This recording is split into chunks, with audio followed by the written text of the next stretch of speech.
Judges 20. All the Israelites from Dan to Beersheba and from the land of Gilead came out, and the community assembled as one body before the Lord at Mizpah. The leaders of all the people and all the tribes of Israel presented themselves in the assembly of God's people, 400,000 armed foot soldiers. The Benjaminites heard that the Israelites had gone up to Mizpah. The Israelites asked, "Tell us, how did this evil act happen?" The Levite, the husband of the murdered woman, answered, "I went to Gibeah in Benjamin with my concubine to spend the night.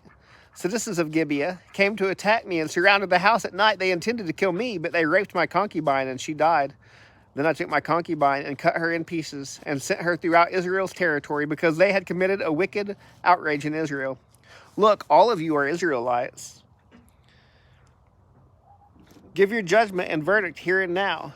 Then all the people stood united and said, "None of us will go to his tent or return to his house. Now this is what we will do to Gibeah. We will attack it. By lot, we will take 10 men out of every 100 from all the tribes of Israel, and 100 out of every 1,000, and 1,000 out of every 10,000, to get provisions for the troops when they go to Gibeah in Benjamin, to punish them for all the outrage they committed in Israel." So all the men of Israel gathered united against the city.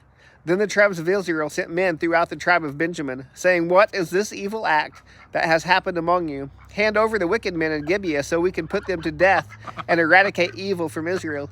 But the Benjaminites would not listen to their fellow Israelites. Instead, the Benjaminites gathered together from their cities to Gibeah to go out and fight against the Israelites. On that day, the Benjaminites mobilized 26,000 armed men from their cities, besides 700 fit young men rallied by the inhabitants of Gibeah.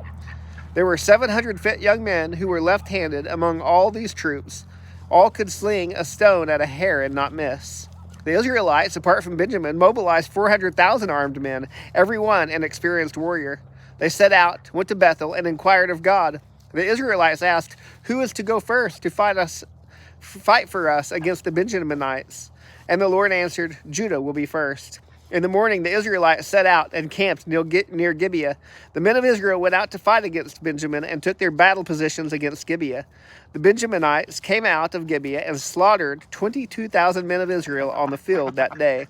But the Israelite troops rallied and again took their battle positions in the same place where they positioned themselves on the first day.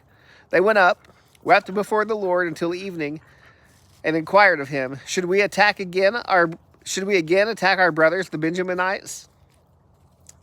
And the Lord answered, "Fight against them." On the second day, the Israelites advanced against the Benjaminites.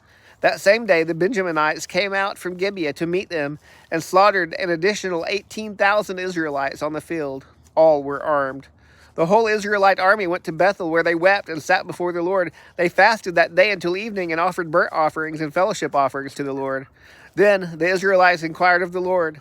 In those days, the ark of the covenant of God was there, and Phinehas, son of Eleazar, son of Aaron, was serving before it. The Israelites asked, "Should we again fight against our brothers, the Benjaminites, or should we stop?" The Lord answered, "Fight, because I will hand them over to you tomorrow."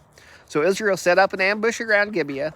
On the third day, the Israelites fought against the Benjaminites and took their battle positions against Gibeah as before. Then the Benjaminites came out against the troops and were drawn away from the city. They began to attack the troops as before, killing about 30 men of Israel on the highways, one of which goes up to Bethel and the other to Gibeah through the open country. The Benjaminites said, "We are defeating them as before."